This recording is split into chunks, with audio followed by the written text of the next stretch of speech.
ধর্ষণ, খুন, ছিনতাই, আইন শৃঙ্খলা বাহিনীর যেই অবনতির কারণে যেই জনমানুষের ওপরে যেই অনিরাপত্তার যেই শঙ্কা, সেই শঙ্কাটা কাটছেই না। রীতিমতো মানুষ এখন তার সেফটি নিয়ে ভাবছে। এই জায়গাটায় নারী ও শিশু খুবই একটা সংকটপূর্ণ অবস্থানে আছে এবং সেই জায়গা থেকে দেখছি যে গণ অভ্যুত্থানের পরেও যেই পুলিশ আমাদেরকে খুন করেছে সেই পুলিশের কোনো রকমের মানসিকভাবে কোনো কাউন্সিল বা কোনো ট্রেনিং বা তাদেরকে নৈতিক শিক্ষা দেওয়ার কোনো রকমের ব্যবস্থা বা পুনর্বাসন না করে সেই পুলিশকেই আবার হচ্ছে আমাদের সেফটির জন্য নিয়োগ করা হয়। সেই পুলিশই এখন দায়সারা কাজ করছে। আবার হচ্ছে সেনাবাহিনী পর্যন্ত নির্বাহী ক্ষমতায় আছেন, তারাও সেফটি নিশ্চিত করতে পারছেন না। তো আলটিমেটলি দেখছি যে স্বরাষ্ট্র উপদেষ্টা এবং পুলিশের আইজিপির যে দায়সারা কাজ এবং কোনো ধর্ষণ বা কোনো মবের কথা জিজ্ঞেস করলে তারা হচ্ছে এমন ধরনের কথা বলে যে এটা আলটিমেটলি মনে হয় যে মবকে উস্কানি দেওয়ার মতোই কথাবার্তা।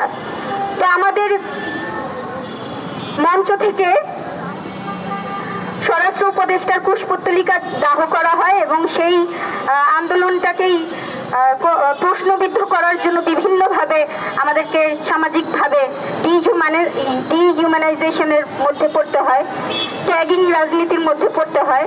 এবং আমরা দেখেছি যে আওয়ামী লীগের সময়ে যেভাবে হচ্ছে ট্যাগ দিয়ে একটা মানুষকে মেরে ফেলা যায়, সেইটা জায়েজ করা হয় এই ডিহিউম্যানাইজেশনের মাধ্যমে।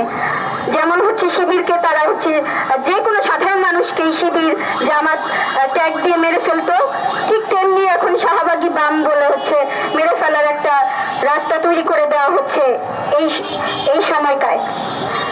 এই সময়টাতে দেখছি যে আমরা নারীরা বেশি অনিরাপদ এবং আমরা বিভিন্ন বিশ্ববিদ্যালয় থেকে এক হয়েছি।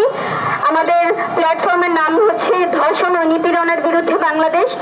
আর এই প্ল্যাটফর্মটি 23 ফেব্রুয়ারি থেকে বিভিন্ন কর্মসূচি দিয়ে যাচ্ছি এবং এই কর্মসূচির আজকের হচ্ছে আমরা হচ্ছে স্মারকলিপি জমা দেব এবং এই স্মারকলিপিতে আলটিমেটলি একটা দীর্ঘস্থায়ী যে পরিবর্তন সমাজে আমাদের যে ধর্ষণের যে মূল কারণ, সেই কারণটা আমরা আইডেন্টিফাই করার চেষ্টা করেছি এবং এই কারণটা যেন গোড়া থেকে ধর্ষক যেন মানে তৈরি না হতে পারে এই সমাজে, সেটার জন্য আমরা একটা স্মারকলিপি তৈরি করেছি। এই স্মারকলিপি দেওয়ার আজকে একটা কর্মসূচি।